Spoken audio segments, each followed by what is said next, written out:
মানুষের জীবন মানে কিছু চাওয়া, তার মধ্যে কিছু পাওয়া, আবার কিছু না পাওয়া। আমরা চাইলেই তো আর সব কিছু পাই না, আর এটা সংসারের নিয়মও না যে সবাই সব কিছু পাবে। সবার আলাদা আলাদা সব কিছুই হয়, কিন্তু যেটা পাইনি সেটা নিয়ে কষ্ট না পেয়ে যেটা পেয়েছি সেটা নিয়ে ভালো থাকাটাই ভালো, তাই না? তার মধ্যেও কিছু কিছু মানুষ থাকে, এই যে একটুখানি ভালো থাকি সেটাও তাদের সহ্য হয় না। একটু খুশি থাকি কোনো না কারণে, মানে ঠিক মনের মধ্যে একটা সুই ফোটাবেই, সেরকম অনেকেরই নেচার আছে, তাই না? আর সেই লোকগুলো কিন্তু দুঃসম্পর্কের কেউ হয় না, নিজের কাছের মানুষরাই হয়। যাই হোক, কেমন আছেন সবাই? আশা করি সবাই খুব ভালো আছেন। আমি কনক চলে এসেছি আবার একটা নতুন ভিডিওর সাথে। আজকে ভিডিওটা সকাল থেকে রাত্রি পর্যন্ত করেছি, তাই একটু বড় হয়ে গেছে। আপনাদের কাছে অনুরোধ করব, স্কিপ না করে একটু দেখবেন, আশা করি ভালো লাগবে। আর দেখে যদি একটু ভালো লাগে তাহলে একটা লাইক সাবস্ক্রাইব করে আমার পাশে থাকবেন। আপনাদের একটা লাইক একটা সাবস্ক্রাইব আমাদের মতো ছোট ছোট যারা ইউটিউবার এসেছে তাদের জন্য কতটা যে খুশি সেটা বলে বোঝানোর নয়। যারা নতুন ইউটিউবে এসেছে শুধু তারাই জানবে এটা। যাই হোক, সকাল থেকে তো কাজ শুরু করে দিয়েছি, সংসারের নিত্যদিনের যেসব কাজ থাকে। আর আজ যেহেতু বৃহস্পতিবার, যার কারণে একটু কাজের চাপটা বেশি হয়ে যায়।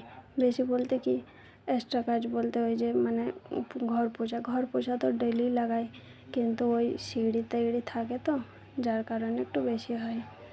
আর ঠিক বিছানা ঝাড়ছিলাম সেই সময় দুধওয়ালা ভাইয়া এসে গেছিলো, তাই আবার দুধ নিতেও চলে গেছিলাম। এখন এই যে রোজকার কাজ, এই টেবিলটা রোজই একরকম পরিষ্কার করা হয়, খুব রেয়ারই হয়তো এক আধ দিন করি না, কিন্তু তবুও যতই পরিষ্কার করি না কেন এলোমেলো হবেই। আসলে বাচ্চার ঘর থাকলে কী হবে, কখনো কখনো আমরা বড়রাও সেই আলসেমি করে এটা ওখানে সেটা এখানে রেখে দিই।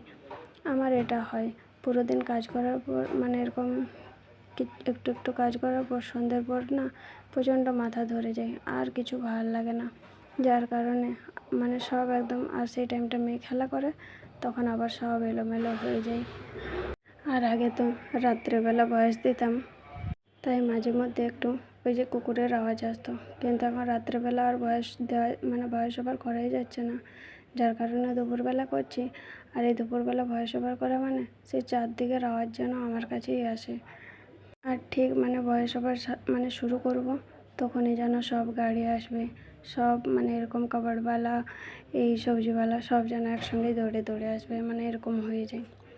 যাই হোক, এই যে নিত্যদিনের রোজ একটু একটু কাজ, এগুলো যদি এভাবে রোজই করে নেওয়া হয় তাহলে আর আলাদা করে খুব একটা ঘর পরিষ্কার করার সময় কষ্ট হয় না। হ্যাঁ, মাসে একবার তো ডিপ ক্লিন করতে হয়, কিছুটা না হোক, কিন্তু রোজ যদি এগুলো একটু একটু করে নেওয়া হয় তাহলে সেদিন অতটাও কষ্ট হয় না। আর যদি এগুলো এরকম রেখে দিই তাহলে, যেহেতু রাস্তার পাশে বাড়ি, তো রাস্তা না এরকম বটে, কিন্তু যেহেতু ওই যে সব সময় গাড়ি চলে, কিছু তো ধুলো উড়বেই, তাই না? তাই প্রচুর ধুলো বসে যায়, এরকমে দেখে বুঝতে পারা যায় না, কিন্তু ছুঁয়ে দেখবে সেই একদম পাউডারের মতো একদম সেই সরু ধুলোটা হয়, যার কারণে রোজই যদি ঝাড়ু দেওয়ার সময় একটু করে মুছে দেওয়া হয় তাহলে আর সেটা বসে না।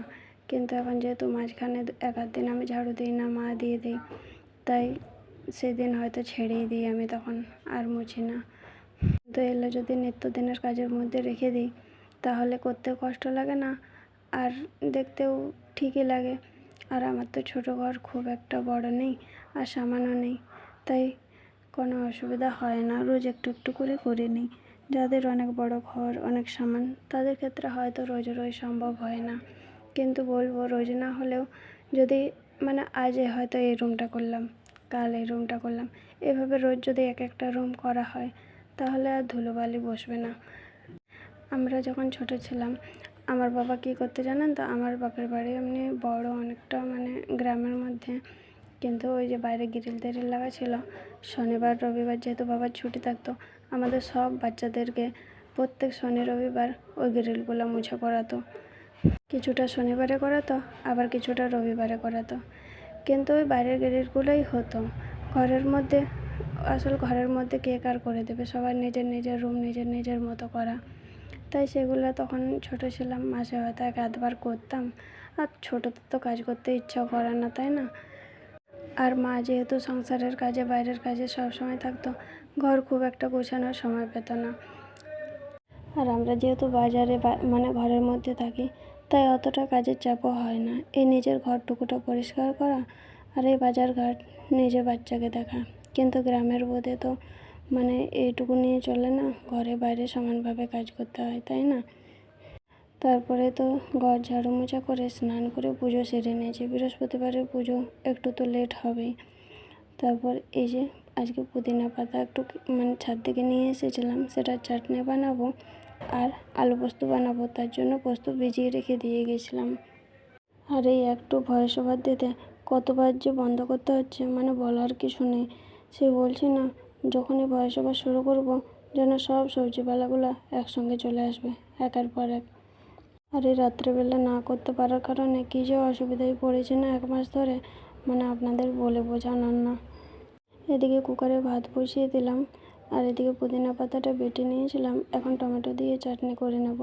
কিছুই দিইনি, শুধু টমেটো দিয়ে মানে টমেটোটা একটু ভেজে নিয়ে সেদ্ধ হলে তারপরে পুদিনা পাতাটা, যেহেতু আজ মানে একটু রসুন দিলে একটা দিলে ভালো লাগতো, কিন্তু আজ বৃহস্পতিবার তো পুরোপুরি নিরামিষ, যার কারণে একদম প্লেন করেছি। পুদিনা পাতা বাটা তো এরকম মানে সবাই খেয়েই থাকেন। একবার টমেটো দিয়ে এভাবে চাটনি বানাবেন, ঝাল ঝাল, খেতে কিন্তু বেশ ভালো লাগে। হ্যাঁ, এটা মানে সঠিক যে সবার মুখের স্বাদ তো আলাদা, কিন্তু তবুও বলবো একবার বানিয়ে দেখবেন, খুব একটা খারাপ লাগবে না, ভালোই লাগবে। এটা আমার মায়ের রেসিপি। আমার মা যখন আগে বানাতো, আমার তো পুদিনা পাতা এরকমই খুব ভালো লাগে গন্ধটা, কিন্তু যখন টমেটো দিয়ে চাটনি বানাতো আমার যে কী ভালো লাগতো। আর রাস্তা দিয়ে বাইক তো যায় না, যেন মনে হয় হেলিকপ্টার যাচ্ছে, মানে কী যে আওয়াজ, মানে বিরক্তও লাগে। চাটনি তো হয়ে গেছে, আলু সিদ্ধ আগে কুকারে করে রেখেছিলাম। তারপরে এই যে সরষের তেলের মধ্যে একটু কালো জিরে দিয়ে দিলাম। আমি 5 ফোড়নটা ইউজ করি না, কারণ 5 ফোড়ন আগে ইউজ করতাম। তারপর হাজব্যান্ড একদম খেতে চাইতো না 5 ফোড়ন দিয়ে কিছু বানালে, যার কারণে এখন মানে 5 ফোড়নটা আমি টোটালি ইউজ করি না। তো একটু কালো জিরে দিয়ে আর টমেটোটা বসিয়ে দিলাম। টমেটোটা যতক্ষণ একটু গলে যাচ্ছে, নরম তো হয়ে যাবে এখন দেশি টমেটো, ততক্ষণে ভাবলাম এই যে গামলাটাতে যতগুলো থালা বাসন রয়েছে সেগুলো একটু গুছিয়ে নিই। অন্যদিন এটা সকালবেলায় গুছিয়ে নিই, কিন্তু আজকে যেহেতু সকালবেলা মানে গুছানো হয়নি, কাল রাত্রের থালা বাসন আবার কিছুটা সকালবেলার নাস্তা বানিয়েছিলাম তার থালা বাসন রয়েছে। সকালবেলা নাস্তা বলতে হয় সেরকম কিছু বানাইনি, মানে আটা সুজি দিয়ে চিলা বানিয়েছিলাম আর মেয়ের জন্য একটু আলু ভাজা করে দিয়েছিলাম। আর আমি একটুই আলু ভাজা করেছিলাম, বেশি করিনি, কারণ আলু পোস্ত করবো, আলু ভাজা সবসময় আলু মানে কত পরিমাণে আলু খাবো, তাই না? তাই আমি এরকমই খেয়ে নিয়েছি। আর মাকে একটু চা বানিয়ে দিয়েছিলাম, মা চা দিয়ে খেয়ে নিয়েছে। এখন এই যে থালা বাসন কয়েকটা সেটা ধুয়ে নেব। আর এই যে গামলাটা, এই গামলাটার এই যে দাগগুলো, এগুলো জলের আয়রনের দাগ হয়ে গেছে। যখন বাড়ি যাই তখন তো সেই শীতকাল থাকে, নভেম্বর মাস, যার কারণে ওই যে থালা বাসনগুলো ধুয়ে চলে যায়, তো যেগুলো রান্নাবান্না হয় সকালবেলা বা টিফিন নিয়ে যাই তখন থেকে যায়, আর ওই জলটা থেকে যায়, তো তাই ওই দাগটা হয়ে গেছে। আর এরকম গ্রীষ্মকাল হলে তো জলটা শুকিয়ে যায়, কিন্তু শীতকালে জলটা শুকোয়নি, তাই মানে কেমন যেন দাগ হয়ে গেছে। আর এরকমে মাজলেও যায় না, কিছু হারপিক তারপিক দিলে হয়তো যাবে, কিন্তু থাক, এভাবেই আছে, আর বুঝাইও নি। তারপরে যে আলু পোস্তর জন্য আলু টমেটোর মানে আজ তো ডাল করিনি, তাই একটু ঝোল ঝোল করেই করবো পোস্তটা।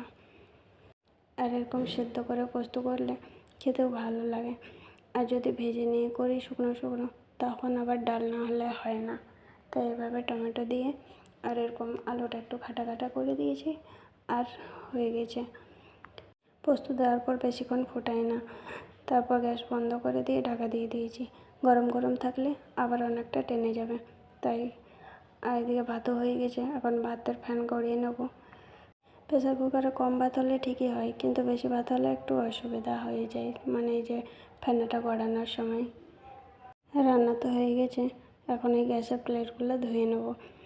আর মানে যত আওয়াজ যেন এখনই, ভয়েস দেওয়া শুরু করেছি 11:30টার সময়, এখন বাজে প্রায় 1:45। মানে এতটা সময় হয়ে গেল, কিন্তু তবু আর কমপ্লিট করতে পারলাম না, এতবার বন্ধ করতে হয়। এই হচ্ছে একটা সব থেকে বড় সমস্যা। ভিডিও করার থেকেও বেশি কষ্টকর হয়ে যায় এই ভয়েস ওভারটা। যাই হোক, আর আজ তো রান্নাবান্না কম যেহেতু, যার কারণে একটু থালা বাসন ধোয়া মাজাটাও কম। এরকমই মশলাপাতির থেকে পোস্ত করলে থালা বাসনও অনেকটা কম হয়, আর কড়াই ধোয়ার কষ্টটাও কম হয়। কড়াইতে পোস্ত করলে সেভাবে কোনো তেল চিটের দাগও হয় না, সেদ্ধ করে নিয়ে তো করা হয়। কিন্তু মশলা টশলা ভাজলে একটা তেল আর হলুদের যে দাগ হয়ে যায়, সেটা একটু বেশিক্ষণ ধরে মাজতে হয়, তাই না? তারপর এই যে যত থালা বাসন মেজে নিয়ে এখন গ্যাসের ওভেনটা পরিষ্কার করে নিচ্ছি। আর স্টিলের জিনিস রোজ মাজলে এরকমই চকচক লাগে। তার মধ্যে ওই যে প্লেটগুলো থাকে, সেগুলো কখনো কখনো সে চা পড়ে গেছে, তারপর আবার সে রান্না বসিয়েছি, যার কারণে একটু কালো হয়ে গেছে। কিন্তু এরকমই গ্যাস ওভেনটা ঠিকই আছে। তারপর এই যে রান্নাঘরের ওপরটা পরিষ্কার করে নিয়ে এখন নিচটা পরিষ্কার করে নিচ্ছি। আর যেহেতু সকালবেলা বসে ঘর মোছা হয়, বারবার তো আর ইচ্ছা করে না বসে বসে করতে, তাই না? আর এখন পুরো ঘরটা মুছিনি, এই যতটা জায়গা রান্না করার সময় ইউজ করি এই পাশটাই মুছে নিচ্ছি। তারপর খাওয়া দাওয়া করে তখন তো আবার আরেকবার মুছতেই হয়, তাই এই পাশটা শুধু এখন মুছে নিলাম। এই কাজগুলো আমি প্রায় অফ ক্যামেরাতেই করি, আজকে ক্যামেরা অন করেই করলাম। তারপর রান্নাঘরের সব কাজ রেডি হয়ে হয়ে যাওয়ার পর কিছুক্ষণ এরকম ভিডিও এডিটিংয়ের কাজ এসব ছিল। তারপর করে এখন মেয়েকে নিতে যাওয়ার সময় হয়ে গেছে, তাই রেডি হয়ে নিচ্ছি। আর রাত্রের দিকে একটু জল বৃষ্টি হচ্ছে, কিন্তু দুপুর দিকে তবুও প্রচণ্ড রোদ। আর এই চুড়িদারটার সাথে যে ওড়নাটা, সেটা তো পুরো সেই সিল্কের, যার কারণে এটাও অনেকটা ম্যাচ করে, তাই ওটাই নিয়ে নিলাম। আর এই যে গিয়ে যাওয়ার একটু সময়ের মধ্যেই বাস এসে গেছে। আর পয়সা নিয়ে গেছিলাম মেয়েকে আখের রস কিনে দেবো বলে, কিন্তু সে বলে না, তুমি যেটা চাইবে ঠিক তার উল্টোটা হবে। যেদিন নিয়ে যাই সেদিন পাইনি, তাই দুটো আইসক্রিম কিনেছিলাম, একটা মেয়ের একটা মায়ের জন্য। তারপর তো এসে কোনো রকম আর ভিডিও করিনি, একেবারে সন্ধে বলতে একদম সন্ধে হয়ে গেছে। আর আজ তো রাত্রের অনেকটাই কাজ এগিয়ে গেল। রাত্রের সব থেকে বড় কাজ বলতে এই মেয়েকে পড়ানোটা।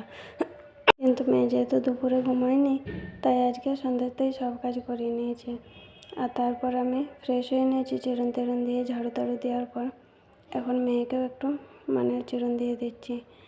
ঝাড়ু তো দিয়ে নিয়েছি, যেহেতু সূর্য ডুবে গেছে তার আগে ঝাড়ুটা দিয়ে দিয়েছি। আর মেয়ে বলছে, মা রোজ সবসময় চুল বাঁধতে ভালো লাগে না, তাই একটু ক্লিপ আটকে দিলাম। আর এই যে বিছানার বালিশগুলো দেখছেন এলোমেলো, এগুলো কেন হয় বলেন তো? আমার মেয়ে স্কুল থেকে আসার পর তাণ্ডব নৃত্য করে এই বেডের মধ্যে, সব বালিশ নিয়ে ছুঁড়ে কী যে কাণ্ডটা না করে, বিরক্তও লাগে। কিন্তু কি করবে, বাচ্চা একা একা খেলা, বাচ্চার ঘর সবসময় গুছানোও থাকে না। মেয়ের বই খাতা তুলে বেডশিটটা একটু টান টান করে দিলাম, যেহেতু সন্ধ্যা লেগে গেছে, এখন ঝাড়বো না, রাত্রে তখন পরে ঝাড়বো।